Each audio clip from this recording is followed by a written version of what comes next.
함께 하나님의 말씀 민수기 말씀을 통하여 오늘 은혜 받겠습니다. 32장 1절부터 7절, 16절부터 19절까지의 말씀입니다. 구약 성경 250년에 있는 말씀 함께 한 절씩 교독하겠습니다.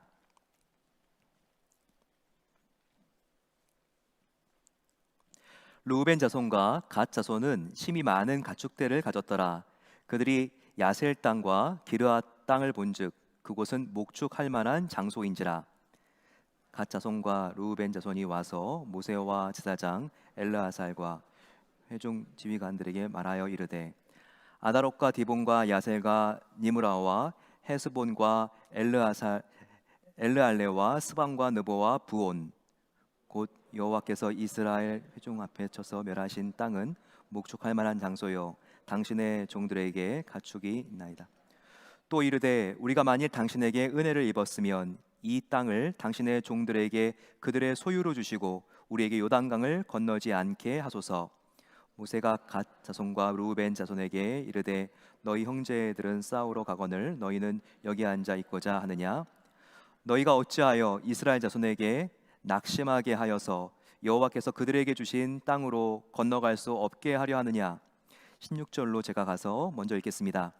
그들이 모세에게 가까이 나와 이르되 우리가 이곳에 우리 가축을 위하여 우리를 짓고 우리 어린 아이들을 위하여 성읍을 건축하고 이 땅에 원주민들이 있으므로 우리 어린이들을 견고한 성읍에 건축하여 하니요 우리는 무장하고 이스라엘 자손은 그곳으로 인도하기까지 그들의 앞에서 가고 이스라엘 자손이 각기 기업을 받기까지 우리 집으로 돌아오지 아니하겠사오며 우리는 요단 이쪽 곧 동쪽에서 기업을 받았사오니 그들과 함께 요단 저쪽에는 기업을 받지 아니하겠나이다. 아멘. 오늘은 성령 강림절입니다. 마가의 다락방에 성령님께서 기도하고 있는 제자들의 머리 위에 이렇게 강림하신 아주 기념적인 날입니다. 이 날을 오순절이라고도 합니다. 예수님께서 십자가에 달려 죽으신 뒤에 부활하시고 50일 뒤가 바로 성령이 오신 날이기 때문입니다. 성령만 오신 게 아닙니다. 성령이 오시고 교회가 시작되었기 때문에 교회의 생일도 바로 이 오순절 오늘에 해당하는 요일입니다. 이렇게 가슴 벅찬 아주 중요한 절기에서 우리가 생각해야 될 분은 바로 성령님이죠. 그래서 오늘 우리가 찬양할 때 성령님을 높여드리는 찬양을 참 많이 했습니다.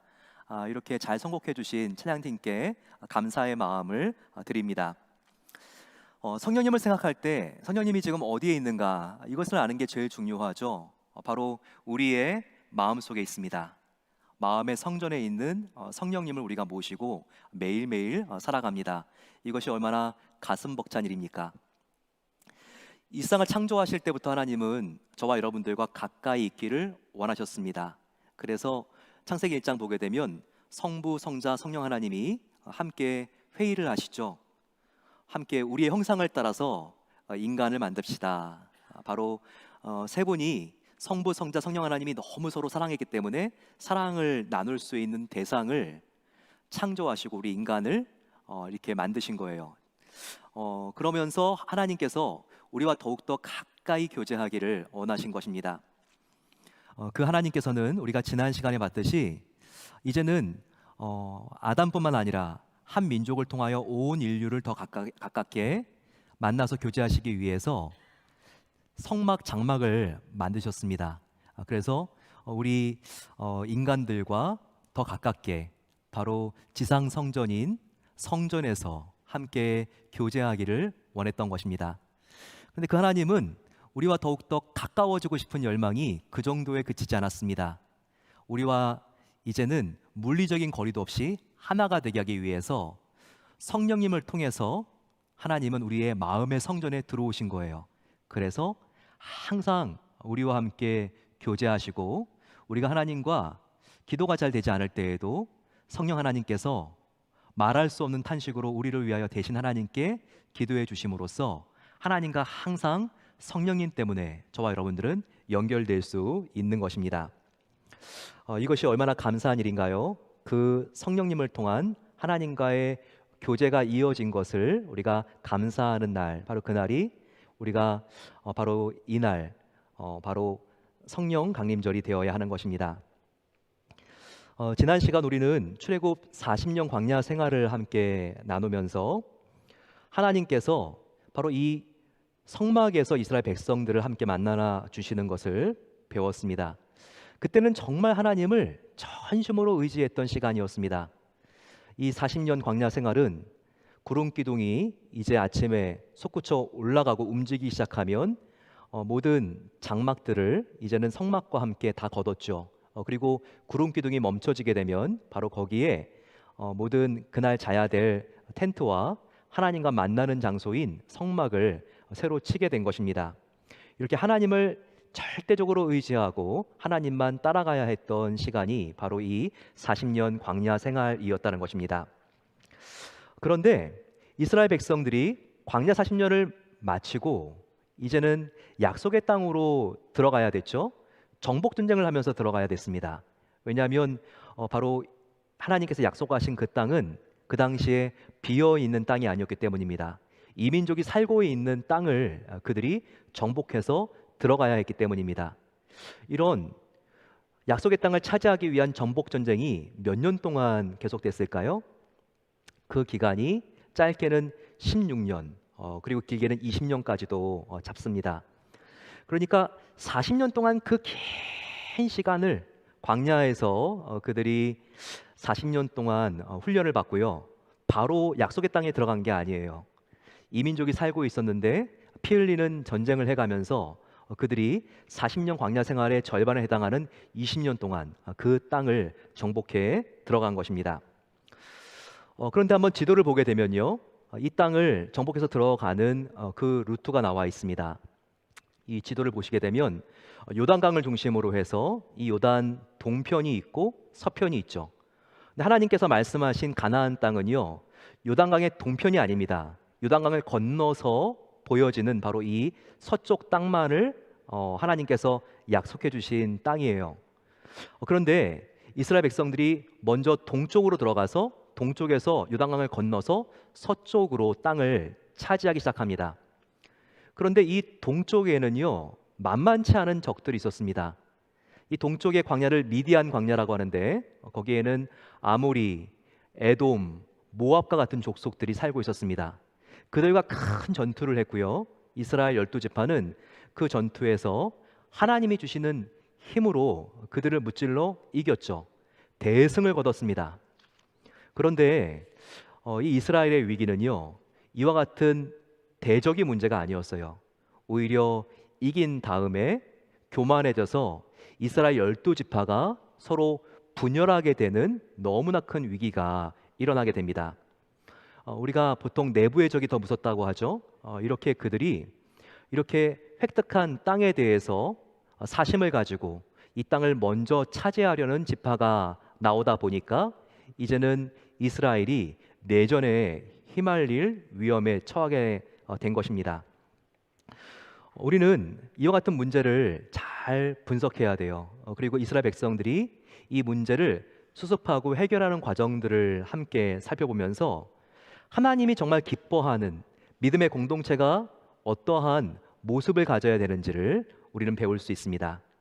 바로 그 공동체는 어떤 공동체입니까? 홀로가 아니라 함께 하나님의 꿈을 이루어 나가는 공동체입니다.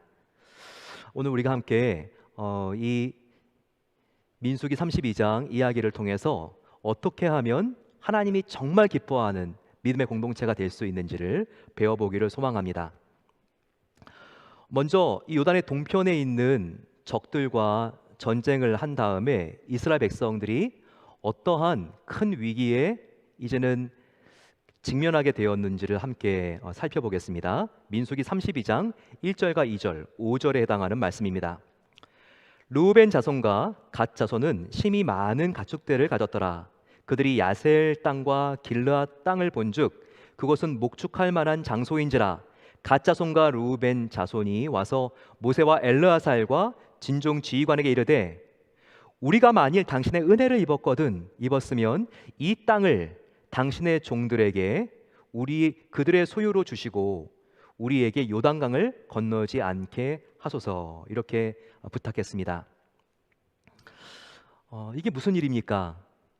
바로 이 요단강 동쪽에 있는 큰 미디안이라고 하는 대적을 이제는 무찌르고 나니까 그들이 살던 땅이 이스라엘의 수종으로 들어온 거예요.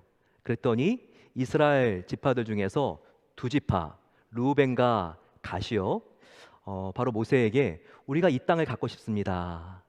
그리고 우리가 이 땅을 갖고 여기 정착할 테니까 요단강을 건너서 우리는 이미 땅을 차지했기 때문에 땅을 또 획득하는 전투에는 참가하지 않게 해주십시오. 이렇게 부탁을 한 것입니다. 근데 이 부탁이 왜 문제가 있습니까? 왜 이기적으로 다른 10개 지파에게 비춰지는 것입니까? 바로 그것은 지금 이 루벤과 갓 지파가 차지하려고 하는 요단 동쪽의 땅은 하나님께서 지시하신 약속의 땅이 아니었기 때문입니다. 그런데도 그들은요, 우리가 정말 그동안 얼마나 힘들게 광야 생활을 했는데 이제는 이렇게 힘들게 전투를 했으면 이 땅 그냥 우리가 소유하고 편하게 쉬고 싶었던 것입니다. 또 강을 건너 피 흘리는 전투를 해야 되는데 이와 같은 희생에서 그들은 열애되기를 원했다는 거예요. 이와 같은 모습은 굉장히 10개의 지파로 봤을 때는 미성숙한 모습이었습니다. 왜 저 둘은 항상 그럴까? 10개의 지파는 이 2개의 지파를 분노하고 질투하고 실망이 치밀어 오른 나머지 정죄했습니다. 그러면 왜 갓과 루벤 지파는요, 아직 약속의 땅에 도달하지도 않았는데 이런 욕심을 부리는 것일까요? 여러 가지 이유가 있지만 그 궁극적인 원인은 바로 갓과 루벤은요, 하나님을 온전히 완전히 아직 알지 못했기 때문입니다. 하나님의 사랑과 은혜가 얼마나 큰지 아직 이 두 지파는 경험해 보지 못했기 때문입니다. 왜 그랬을까요? 바로 이 두 지파는 다른 지파들보다 유독 그 마음에 상처가 많은 사람들이 있었던 것 같습니다. 먼저 루벤이 누구인지를 살펴볼 필요가 있어요. 루벤이 누구의 아들입니까? 루벤은 야곱의 아들이죠. 그런데 이 야곱의 아들들 중에서도 장남이었습니다. 그러니까 얼마나 이렇게 대가족에서 장남인데 그가 이렇게 어깨가 우쭐했겠습니까? 하지만 한 가지 잘못 때문에 그의 장자권은 유다에게로 넘어가 버립니다. 그 한 가지 잘못을 기억할 수 있겠습니까? 바로 자기의 아버지의 아내 중에 하나였던 바로 그의 루벤의 서모 비라와 간통하게 됩니다. 자기의 친어머니는 아니지만 자기의 어머니와 간통한 바로 이 사건. 야곱은 자기의 아내와 큰아들이 간통한 것이죠. 이것 때문에 그는 이 야곱의 마음을 정말 힘들게 만들었습니다. 바로 그 당시는 야곱이 꼭 참았지만 자기가 임종할 때, 이제 자식들을 불러놓고 축복할 때 이 루벤에게는 이 잘못을 기억하고 지적하면서 축복 대신 저주를 쏟아 부었던 것입니다. 그러니 바로 이 루벤은요, 항상 그 마음속에 어떻게든 내가 유다보다 더 우선이 되어서 기득권을 내가 되찾아야 된다. 항상 그 마음이 이 루벤에게 있었을 것입니다. 또한 여러분, 이 갓이라고 하는 이 동편에서 땅을 차지하기로 원했던 또 하나의 지파였던 갓은 누구입니까? 갓은 종의 아들이었습니다. 사실 야곱의 첫 번째 아내는 레아였죠. 그런데 이 레아의 몸종이 바로 실바였습니다. 근데 이 실바의 아들이 바로 갓인 것이죠. 홍길동전을 읽어보았으면 서자의 서러움이 얼마나 힘들고 어려웠는지를 알 수 있습니다. 바로 이 르우벤과 갓에게 공통적으로 발견되는 모습은 바로 마음의 상처예요. 그들에게는 아버지에 대한 철저한 섭섭함이 있었습니다. 그들이 얼마나 인정받는 것에 목이 말랐을까요? 이와 같은 조상들의 시기, 질투, 경쟁심은요, 바로 그 후손들에게도 영향을 준 것입니다. 그래서 이번에 이렇게 좋은 땅을 우리가 보았으면 절대 우리는 지지 않는다. 이와 같은 마음속의 결정이 다른 지파보다 바로 이 르우벤과 갓 지파에게 더욱더 강하게 고동치고 있었던 것입니다. 하지만 여러분, 이 르우벤과 갓처럼 하나님을 떠나서 이 세상의 소유를 많이 모은다고 과연 성공하고 행복할 수 있을까요? 오늘 본문은 그게 아니라는 것을 보여주고 있습니다. 바로 그들의 이기심 때문에, 이 두 지파의 이기심 때문에 이스라엘의 연합은 금이 갑니다. 그리고 결국 이 두 지파도 마지막에는 이 선택 때문에 안 좋은 결과가 오게 돼요. 이 두 지파는 요단 동쪽에 정착하게 됩니다. 하지만 처음에는 좋은 듯 했지만 사사기 시대를 지나가게 되면서 이민족의 침략을 제일 먼저 받게 되고 역사 속에서 제일 먼저 사라진 지파가 바로 이 두 지파, 각각 르우벤에 해당하는 것입니다. 오늘 우리는 이와 같은 역사적인 맥락들과 사건을 보면서 반드시 던져봐야 될 질문이 있어요. 바로 그것은 진정한 행복은 어떻게 얻을 수 있는가? 과연 소유한다고, 내가 더 많이 갖는다고 행복할 수 있는가? 바로 이 질문입니다. 바로 이 질문의 답인 진정한 행복은 어떻게 얻을 수 있을까요? 참된 행복, 진정한 행복은요, 오직 하나님 안에서 우리가 만족할 때, 자족할 때만이 누릴 수 있는 감정입니다. 이것을 알았던 사도 바울은 분명히 그가 고백하죠. 바울 서신 빌립보서에서 이렇게 말합니다. 나 바울이 궁핍함으로 말하는 것이 아니니라. 어떠한 형편에든지 나는 자족하기를 배웠노니 라고 말하고 있습니다. 사실 이 바울은요, 기질적으로 자족하기가 참 힘든 사람이었습니다. 그는 굉장히 경쟁적인 사람이었거든요.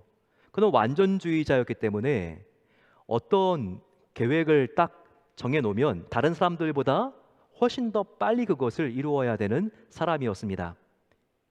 그런데요, 그가 이렇게 항상 경쟁하고 예수님 믿기 전에 이기심이 이렇게 가득했는데도요, 어떤 형편이든지 나는 감사하며 나의 상태에 만족하는, 자족하는 비결을 배웠다고 말하고 있습니다. 우리는 이 배웠다라고 하는 단어에 초점을 맞춰야 됩니다. 바울은 선천적으로는 자족하기가 굉장히 어려운 기질을 갖고 있었어요. 하지만 그가 예수님을 믿고 배웠더니 그는 자족할 수 있는 비결을 얻게 되었다는 것입니다. 저와 여러분들도요, 이렇게 나는 왜 이렇게 감사가 없을까? 만족이 없을까? 왜 나는 이렇게 쉽게 불평이 이렇게 늘어지지? 하지만 우리가 바울이 배운 자족하는 비결을 배운다면 저와 여러분도 하나님께 더욱 감사를 드리면서 하나님이 기뻐하는 삶을 살아갈 수 있다는 것입니다. 그러면 바울이 배운 자족하는 비결은 무엇입니까? 바로 그것은 바울은 지나가는 일시적인 눈에 보이는 것에 집착하지 아니하고 그는 눈에 보이지 않는 영원한 것을 바라보고 집중하는 실력이 있었습니다. 그랬더니 그가 병들었을 때나 이전만큼 인정을 받지 못할 때나 가난할 때나 항상 그 마음에는요, 기쁨이 식지 않고 만족할 수 있는 그런 놀라운 비결이 그에게 생겼다고 말하고 있는 것입니다. 정말 이것이 중요하죠. 나에게 없는 눈에 보이는 것에 집착하지 않고 나에게 이미 있는 영원한 것을 바라볼 때 우리 마음속에 진정한 만족이 생긴다는 것입니다. 바로 영원한 눈에 보이지 않는 것, 그리고 우리에게 성도들에게 이미 있는 것은 무엇이죠? 하나님, 그분의 사랑, 그분이 주신 선물인 영생, 천국을 우리가 바라볼 때 우리가 아무리 실패하고 힘들고 이제는 주저앉고 싶다 할지라도 바로 우리가 그와 같은 눈에 보이지 않는 영원한 것을, 이미 나에게 있는 것을 바라볼 때 우리 마음은 행복해질 수 있다는 것입니다. 연세대학교와 클레먼트 신학교 그리고 일리노이 대학에서 어떻게 행복해질 수 있는가, 어떻게 행복해질 수 있는가에 대한 연구를 했어요. 특별히 이 연구를 진행했던 대상이 한국 사람들이었습니다. 왜냐하면 OECD 국가들 중에서 가장 행복 지수가 낮은 나라가 바로 대한민국이었거든요. 그래서 바로 이와 같은 연구팀들이 연세대학에 와서 이렇게 한국 사람들은 무엇에 행복해하고 그리고 무엇 때문에 이렇게 항상 행복하지 못하고 불평하는가 이와 같은 연구를 진행했습니다. 그런데 한국인들에게 어떨 때 행복한가 이 질문을 물었더니요, 다른 국가들보다 확연하게 돈이 많을 때 행복하지요. 바로 이 대답이 많았습니다. 뭐니 뭐니 해도 머니입니다. 이와 같은 대답이 다른 나라 OECD 국가에서는 그렇게 행복의 조건으로 많이 나오지 않았는데 유독 한국은 상대가 되지 않을 정도로 이렇게 많이 나왔다는 거예요. 그런데 이 연구 조사 결과에서 굉장히 놀라운 사실이 있습니다. 월 4,500불을 벌기 전까지는요, 돈을 더 많이 벌면 벌수록 행복 지수가 올라가는 것을 발견할 수 있었습니다. 그러니까 월 2,000불 벌 때보다 3,000불 벌 때 더 행복이 올라가고 3,000불 벌 때보다 4,000불 벌 때 더 행복 지수가 올라가는 거예요. 그런데 일단 4,500불을 버니까 그 뒤부터는요, 뭐 6,000불을 벌던 한 달에 8,000불을 벌던 10,000불을 벌던 행복 지수의 차이가 거의 없었다는 거예요. 실제로 4,500불을 버는 사람이나 7,000불을 버는 사람이나 행복의 차이가 거의 나타나지 않았다는 거예요. 우리는 4,500불 버는 사람보다 7,000불을 버는 사람이 훨씬 더 행복할 것 같죠. 그런데 그 결과는 조금 달랐다는 겁니다. 오히려 7,000불을 버는 사람의 행복 지수가 조금 더 낮았다는 거예요. 왜 그랬을까요?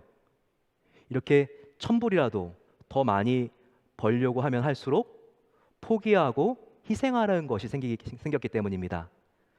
가족들, 친구와의 관계에서 돈을 더 많이 벌면 벌려고 할수록 그들과 함께 누릴 수 있는 시간이 적어지기 때문에 더욱더 불행을 느끼는 경우들이 생겼기 때문입니다.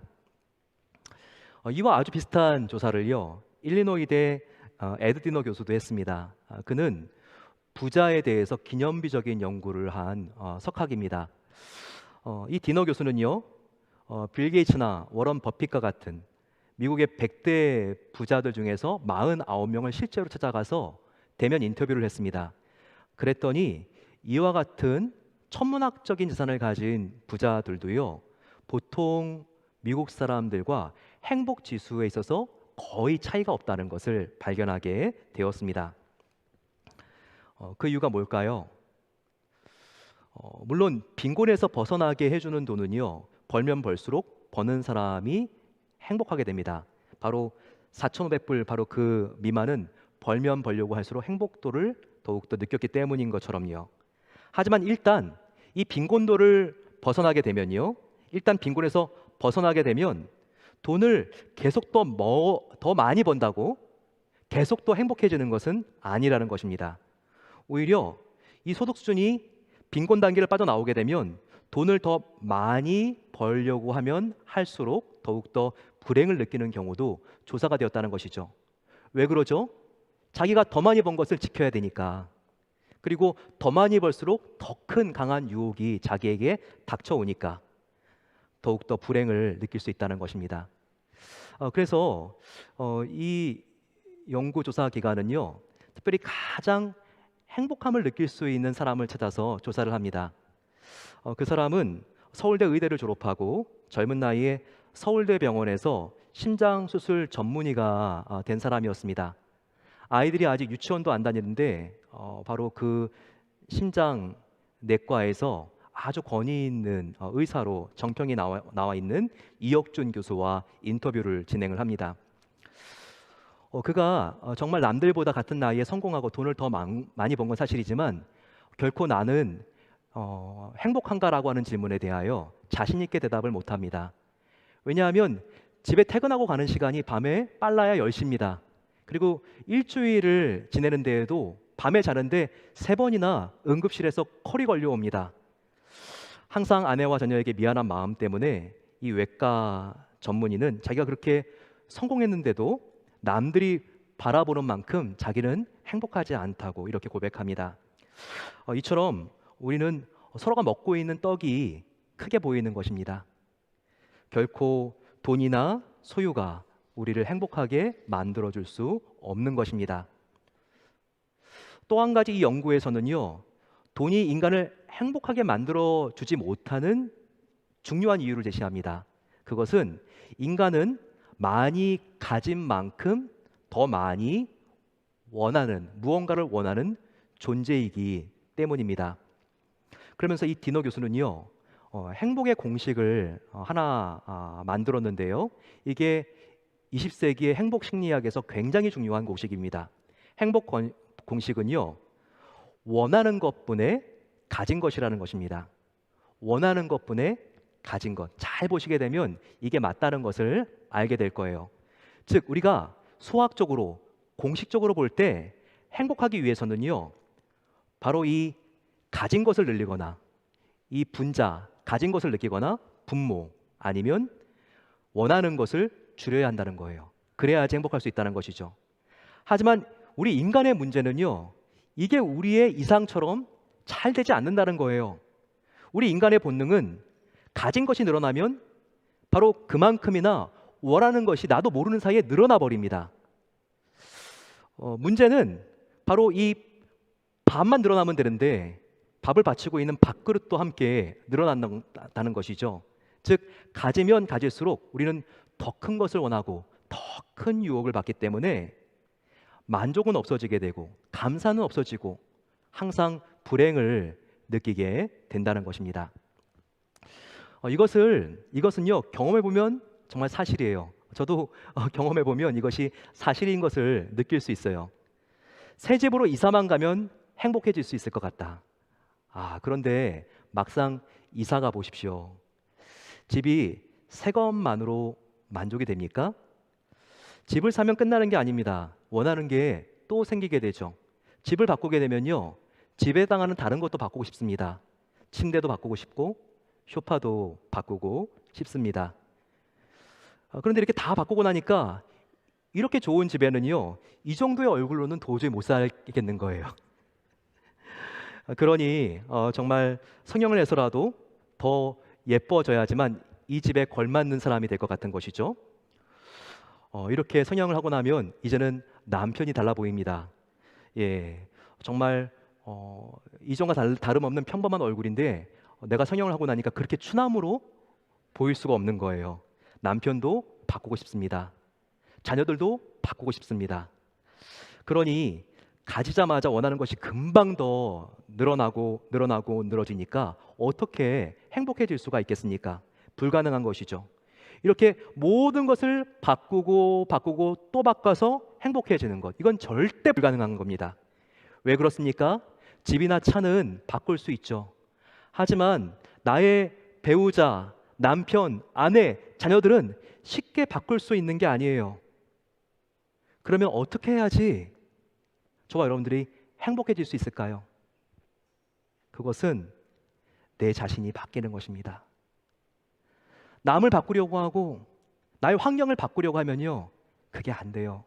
내가 바뀌어야지만 우리는 진정으로 행복할 수 있는 것입니다. 그래서 이 연구의 결론을 이 디너 교수는 이렇게 제시해요. 행복하고 싶습니까? 그러면 이 밥그릇 공식에서도 보는 것처럼 가진 것을 계속 늘리든지 아니면 원하는 것을 줄이면 됩니다. 이렇게 말하고 있어요. 하지만 우리는 언제까지 가진 것을 계속해서 늘릴 수 없습니다. 왜냐하면 시간이 갈수록 나이가 들거든요. 그러면 건강도 약해지게 되고 재력도 떨어지게 되고 우리의 자녀들도 출가하기 때문에 큰 집도 필요 없게 되거든요. 그러면 어떻게 행복해질 수 있는가? 방법은 하나밖에 없는 거예요. 그것은 내가 원하는 것을 줄이고 나에게 이미 있는 것을 즐기고 만족하는 습관을 기르는 것입니다. 바로 원하는 것을 줄이고 나에게 이미 있는 것을 만족하는 습관을 갖는 것, 바로 그것이 21세기의 행복 심리학의 공식에서는 우리가 행복해질 수 있는 방법이라고 제시합니다. 하지만 여러분, 이게 쉬워요? 정말 어려워요. 원하는 것을 줄이는 거 쉽습니까? 어려워요. 나에게 이미 있는 것에 만족하는 습관을 가지는 거, 이게 쉽습니까? 어려워요. 이건 다른 말로 바꾸게 되면요, 내가 바뀌지 않고는 행복해질 수 없다는 것입니다. 그런데 놀라운 것은 이 행복의 심리학이 21세기가 되어야지 이제 나타나고 깨닫게 된 게 아니에요. 이미 사도 바울이 2000년 전에 그의 서신서인 빌립보서에서요, 이미 이 행복의 심리학을 주장하고 있다는 것입니다. 여러분, 소유로는 절대 행복할 수 없습니다. 하나님 안에서만 행복할 수 있습니다. 절대 지나가는 것을 우리가 집착하지 말고 지나가지 않는 영원한 것, 우리가 이미 가진 것, 하나님, 우리가 그분의 자녀라는 행복감, 그리고 천국과 그분의 선물인 영생을 계속해서 바라보십시오. 그럴 때만이 진정한 행복을 우리가 주 안에서 누릴 수 있습니다. 바로 그것을 사도 바울이 주장하지 않습니까? 바로 이와 같은 행복의 심리학과 공식은요, 2000년 전에 그 바울의 주장을 입증해 주는 하나의 이론에 불과한 것입니다. 얼마나 이 성경이 인생의 진정한 행복론을 담고 있습니까? 바울이 이것을 우리에게 깨닫게 하기 위해서 고린도후서 4장 7절 말씀에 우리 안에 이미 보배를 가졌다고 말하고 있습니다. 질그릇과 같이 쓰러지고 넘어지고 또 죄악 가운데 뒹굴고 살아가는 연약한 질그릇 같은 내 안에 이미 하나님께서는 보배를 넣어 주셨습니다. 고린도후서 4장 7절 말씀입니다. 우리가 이 보배를 질그릇에 가졌으니 이는 심히 큰 능력은 하나님께 있고 우리에게 있지 아니함을 알게 하려 함이라. 오늘 성령 강리절이죠. 바로 고린도후서 4장 7절 말씀에 이 보배를 질그릇에 가졌다는 것은 이 질그릇은 깨지기 쉬운 저와 여러분들의 몸이고요, 이 보배는 예수님의 영이신 성령님을 의미합니다. 즉 성령님을 연약한 우리가 소유했기 때문에 우리는 약하지만 이미 큰 하나님의 능력이 우리 안에 들어와서 우리는 강한 사람이 되었다는 것을 여기서 보여주고 있어요. 그러니까 고린도서 4장 17절 말씀에는요, 바울이 지금 우리가 주목해서 바라야 될 것들은 재산, 학벌, 지위, 이와 같은 눈에 보이는 것이 아니라 눈에 보이지 않는 바로 그 하나님이 보배로 내 안에 들어오신 것을 우리가 볼 수 있는 능력을 키우는 것이다라고 말합니다. 우리가 주목하는 것은 보이는 것이 아니요 보이지 않는 것이니, 보이는 것은 잠깐이요 보이는 것은 잠깐이요 보이지 않는 것은 영원함이라. 바로 성령님, 보이지 않는 그분을 우리가 누리고 그분과 친밀하게 교제하고 그분이 얼마나 나를 사랑하고 인정해 주는지를 우리가 깨달을 때 행복이 있습니다 라고 바울이 말하고 있는 것입니다. 그렇기 때문에 이와 같은 성령님이 함께 있으면 지금 감옥에 가서 내가 구르고 있으나 아니면 사람들이 다 인정해 주지 않고 내가 이렇게 했는데 박수를 안 쳐주나 우리들에게는 상관이 없다는 거예요. 왜냐하면 내 안에 성령님께서 나와 함께 하시고 그분이 나를 축복해 주시고 그분이 나를 위해 주시기 때문에, 그것이 바로 고린도후서 6장 10절 말씀입니다. 성령님이 우리와 함께 하시면 근심하는 자 같으나 항상 기뻐하고 가난한 자 같으나 많은 사람을 부유하게 하고, 그 다음이 중요해요.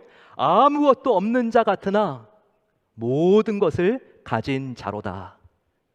얼마나 존재의 혁명이 일어나는 겁니까? 우리가 주님 안에 있을 때 이와 같은 놀라운 존재의 혁명이 일어난다는 거예요.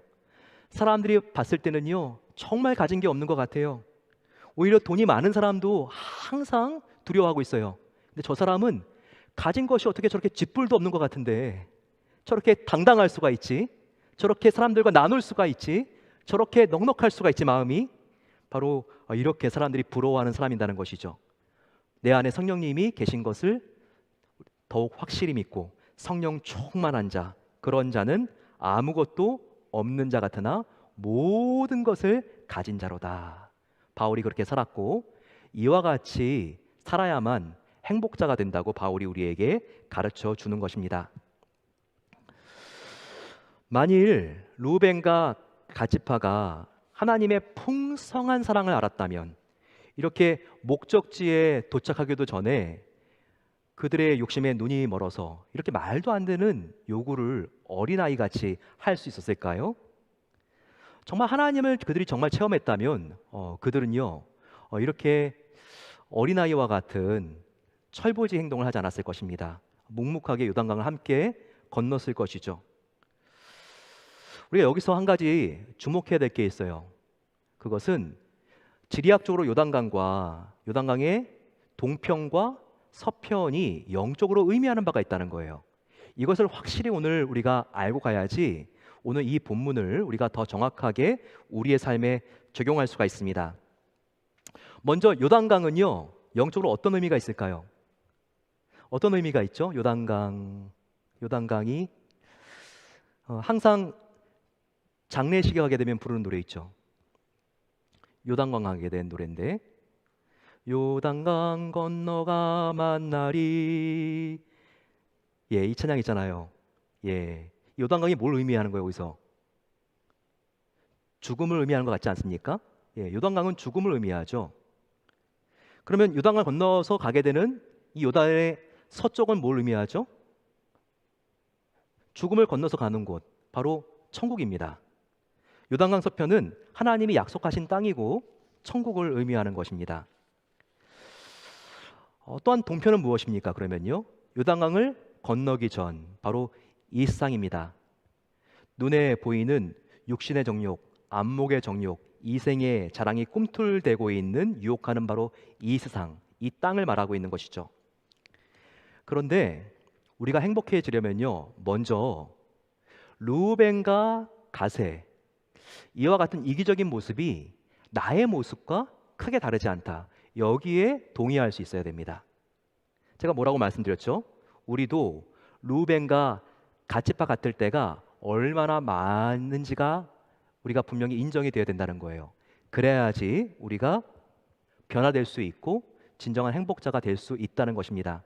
생각해 보세요. 우리도 진정한 인생의 목적지에 당도하기 전에 눈에 보이지 않는 바로 하나님의 나라, 요단의 서쪽이 진짜인데 눈에 보이지 않는 이 동편, 이 세상의 향락과 이 세상의 유혹과 이 세상의 근심, 걱정에 휩싸여서 눈이 멀게 되고 이 요단의 동짝에 우리가 그냥 주저앉아 있는 경우가 얼마나 많이 있습니까? 하나님께서는 지금 이렇게 너가 지금 일어나, 내가 너를 위하여 예비한 축복의 땅, 약속의 땅에 가야 된다고 말하는데도 불구하고요, 정말 이 르우벤과 갓지파의 모습은요 우리의 모습과 별반 다르지 않습니다. 그러면 왜 르우벤과 갓지파는요 이 요단 동편에 거주할 결정을 하게 되었을까요? 그것은 아까 말씀드린 것처럼 하나님을 제대로 믿지 않았기 때문이에요. 하나님을 온전히 전심으로 신뢰하지 않았기 때문입니다. 그러면 절대로 하나님의 은혜와 영광을 경험할 수가 없어요. 하지만 날마다 하나님 앞에 나아가 그 은혜를 사모한다면 태양보다 더 밝은 하나님의 빛, 그 영광에 우리는 압도되게 됩니다. 그러면 고작 촛불 하나도 못한 이 세상의 부귀영화에 눈이 멀지 않게 된다는 거예요. 옛날 중국 산시성에 요라고 하는 임금이 있었습니다. 근데 얼마나 존경을 받는 임금이었는지 몰라요. 정말 백성들이 이와 같은 임금님이 없다, 참 그 혀가 마르도록 칭찬을 했습니다. 그런데 이 요 임금이요, 허유라고 하는 사람이 있는데 그가 그렇게 인품이 좋고 덕스럽다는 이야기를 듣게 되었습니다. 그래서 이 허유를 한번 꼭 만나야지, 항상 이런 요 임금의 소원이 있었어요. 두 사람이 만나게 되었습니다. 임금이 그에게 말합니다. 허유, 당신의 인격과 덕망이 정말 저보다 훌륭하다고 들었습니다. 그러면 저 대신 이 큰 저의 나라를 다스려 주시면 어떻겠습니까? 그러자 허유가 정중하게 거절하면서 이렇게 요 임금에게 대답합니다. 임금님, 새가 깊은 숲속에 보금자리를 만들 수 있다고 해서 실제로 사용하는 것은 나뭇가지 하나에 불과합니다. 또 두더지가 황하강의 물을 들이킬 수 있다고 해도 자기의 배를 다 채운 다음에야 어찌 더 마실 수가 있겠습니까? 그러니 제가 임금이 되는 것은 저에게 별다른 의미가 없습니다 라고 하면서 강가로 급히 내려가 임금의 말을 안 들은 것으로 하려고 자기의 귀를 씻었다고 합니다. 여러분, 정말 자기 성공주의, 이기주의가 만연한 세상에서 우리를 돌아보게 하는 중요한 이야기가 아닐 수 없습니다. 사랑하는 성도 여러분, 정말 행복하고 싶으세요? 그러면요, 우리가 때때로 이 세상에 벌어지는 일들에 대하여 잠시 우리가 눈을 감을 수 있는 습관도 가질 수 있어야 됩니다.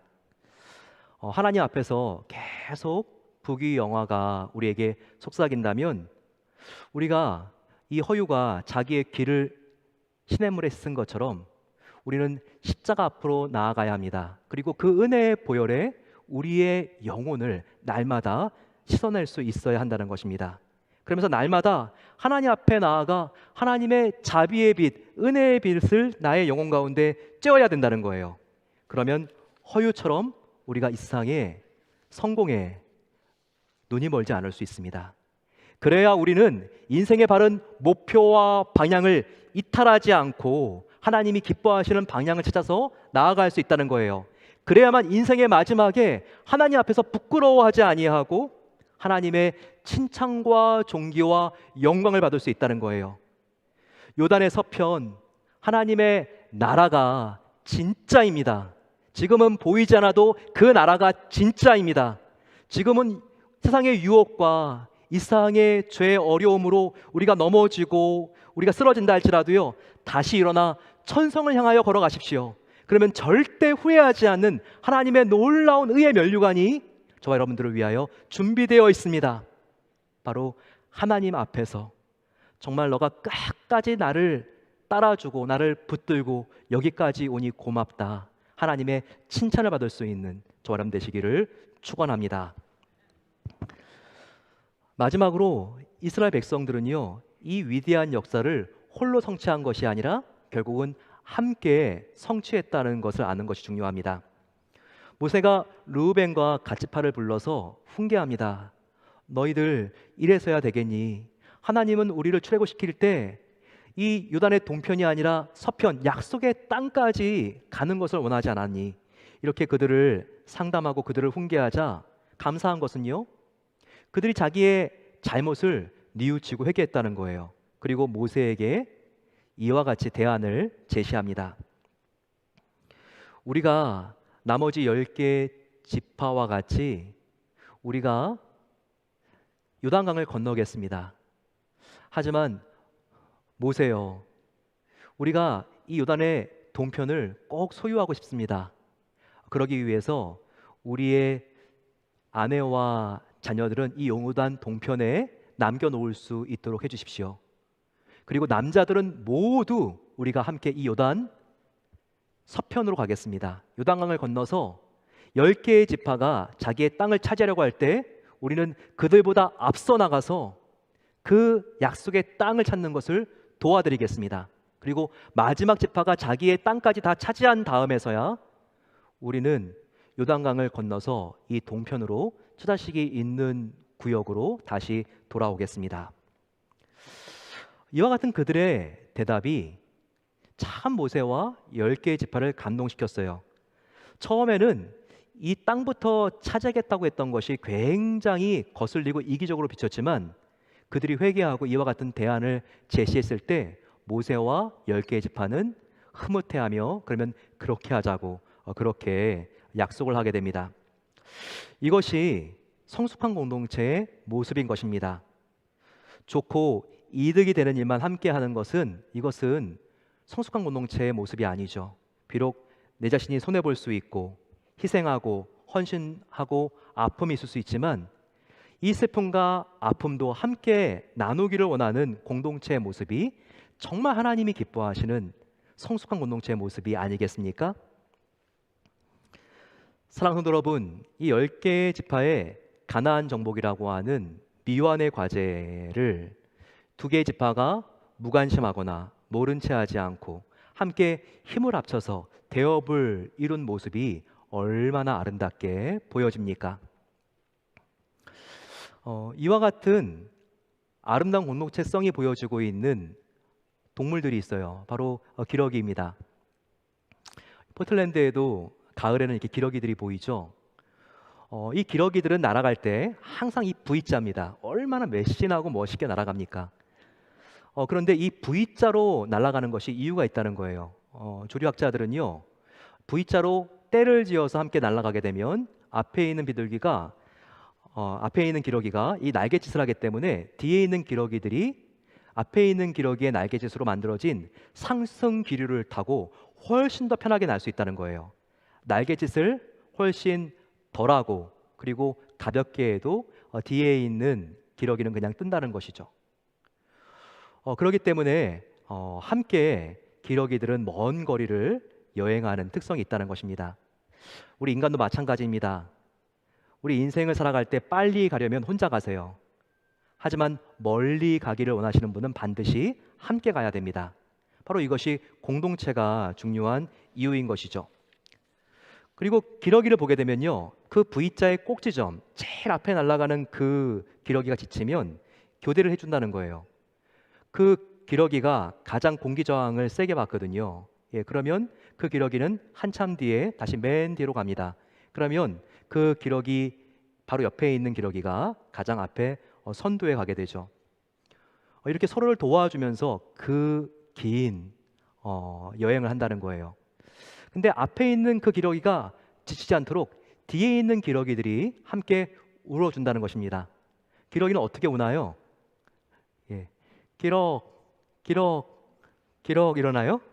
근데 그렇게 기러기들이 울어주는 게요, 힘을 내, 조금만 더 힘을 내면 정말 우리가 바꿔줄게, 우리가 있잖아. 이와 같은 정말 응원과 칭찬이라는 거예요. 여러분, 우리가 공동체가 함께 나아갈 때도요, 서로 비난하고 짜증하고 원망하게 되면요, 이 공동체가 오래 가지 못합니다. 하지만 서로 격려해주고 축복해주고 칭찬해주는 그런 공동체는요, 하나님께서 원하시는 바로 그 목적지까지 당도할 수 있는 거예요. 그리고 가장 중요한 이 기러기의 특성이 있는데요, 그것은 기러기 한 마리가 낙오될 때입니다. 병에 걸리거나 포수의 총에 맞아서 부상을 입고 떨어질 때 항상 그런 기러기가 한 마리 보이면요, 두 마리의 기러기가 그 기러기를 따라갑니다. 그리고 본대로 다시 이 기러기가 합류할 때까지 함께 있어주는 것이죠. 그래서 부상 난 게 다 나을 때까지, 혹은 죽게 되면 죽는 그 순간까지 외롭지 않도록 함께 지켜준 다음에 두 마리의 기러기가 며칠이 걸려도 이 본대로 복귀한다는 거예요. 여러분, 이렇게 서로를 소중하게 여기고 책임감 있게 지켜주는 모습, 어떨 때는 이런 기러기의 모습이 우리 인간보다 낫구나, 이런 마음을 갖게도 합니다. 만약 우리가 이 기러기만큼의 분별력과 또한 사랑이 있다면 우리의 깨어진 가정이나 소중한 관계들이 파괴되는 경우는요, 훨씬 더 많이 줄어들 것입니다. 기러기처럼 서로 아껴주고 배려하고 희생한다면 우리는 더욱더 행복한 가정과 교회, 일터, 더욱더 기쁨의 공동체를 만들어 나갈 수 있지 않겠습니까? 이와 같은 모습은요, 우리 교회 안에도 더 많이 나타나야 합니다. 가나안을 먼저 정복한 지파들이 아직 정복하지 못한 지파들을 함께 도와가면서 그 마지막 지파까지 이제 자기들의 땅을 다 이제는 획득하지 않습니까? 이것처럼요, 우리 교회도 부서가 부서를 도와주고 사랑방이 다른 사랑방을 도와주고 우리 성도님들을 서로 도와줘야 된다는 것이죠. 우리 베델 교회도요, 이 비전센터를 완공했지만 아직까지 다 정리가 되지 않은 지역들이 있습니다. 이 지역들은 중고등부실, 또 놀이터를 보게 되면 한 놀이터는 다 정리가 됐고 한 놀이터는 아직까지 비어 있죠. 청년부실도 비어 있습니다. 메자닌 에어리어, 사랑부실도 해당이 됩니다. 이 공간은요, 지금 우리가 예배드리고 있는 베델 성전의 바로 이 본당에 비해서 지금 비어 있고 앞으로도 소홀해지기가 굉장히 쉬운 공간입니다. 물론 이 구역들은 책임을 맡은 부서들이 있어요. 하지만 이 부서의 학부모님들, 조부모님들, 온 성도들이 함께 힘을 합쳐 함께 완성하면 하나님께서 얼마나 더 기뻐하실 것입니까? 우리 온 성도들이 각각 르우벤 지파가 되지 않겠습니까? 이 두 지파처럼 아직까지 미안의 과제를 가지고 있는 10개의 지파를 우리가 도와줌으로써 더욱더 과제가 은혜 가운데 해결되고 출애굽과 가나안 정복이 완성된 것처럼 우리도 함께 하나님의 꿈을 이룰 수 있지 않겠습니까? 다음 주에는 베델사랑 축제가 있습니다.